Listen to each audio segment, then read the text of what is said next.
রাজধানীর engineers institution মিলনায়তনে জাতীয়তাবাদী পেশাজীবী দলের জুলাই অভ্যুত্থানের কর্মসূচি পালনের ভেন্যু পরিদর্শনের জন্য সকালে সেখানে যান বিএনপির স্থায়ী কমিটির সদস্য এজেডএম জাহিদ হোসেন। এ সময় তিনি সমসাময়িক রাজনৈতিক বিষয় নিয়ে সাংবাদিকদের সাথে কথা বলেন। আইনশৃঙ্খলা পরিস্থিতির অবনতি ঘটিয়ে একটি মহল নির্বাচন পেছানোর ষড়যন্ত্র করছে বলে অভিযোগ করেন তিনি।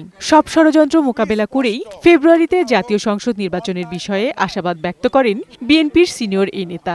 জনগণ সিদ্ধান্ত নিবে কে কাকে লাল কার্ড আর সবুজ কার্ড সাদা কার্ড দেখাবে।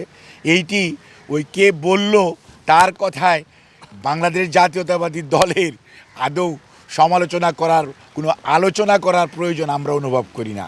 আর যারা বলে পুনর্বাসন করে, ঝালকাঠির ঘটনা পত্রিকায় দেখলাম, কিছুক্ষণ আগে পড়ে এসেছি, ওখানে লেখা আছে কারা পুনর্বাসন করে আর কারা করে না। এদিকে আইনশৃঙ্খলা পরিস্থিতির অবনতির প্রতিবাদে নয়াপল্টন দলের কেন্দ্রীয় কার্যালয়ের সামনে বিক্ষোভ সমাবেশ করেছে জাতীয়তাবাদী স্বেচ্ছাসেবক দল। এ সময় বিএনপির যুগ্ম মহাসচিব হাবিবুন নবী খান সোহেল বলেন, যারা বিএনপিকে নিয়ে ষড়যন্ত্র করার চেষ্টা করছে তাদের ছাড় দেয়া হবে না।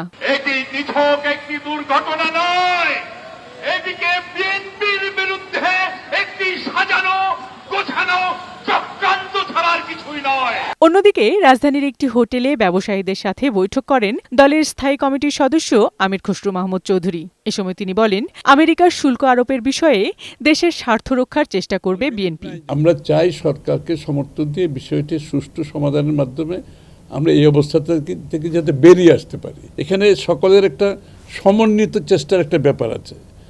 আসলে বিষয়টা কিন্তু একেবারে এককভাবে কিছু করার বিষয় নয়, এটা সমন্বিত একটা চেষ্টা করতে হবে। তার মাধ্যমে যাতে এটা অর্জন করা যায় সেটার চেষ্টা আমাদের থাকবে। বিএনপি অন্তর্বর্তী সরকারকে সব ধরনের সহায়তা করবে বলেও জানান আমির খসরু মাহমুদ চৌধুরী।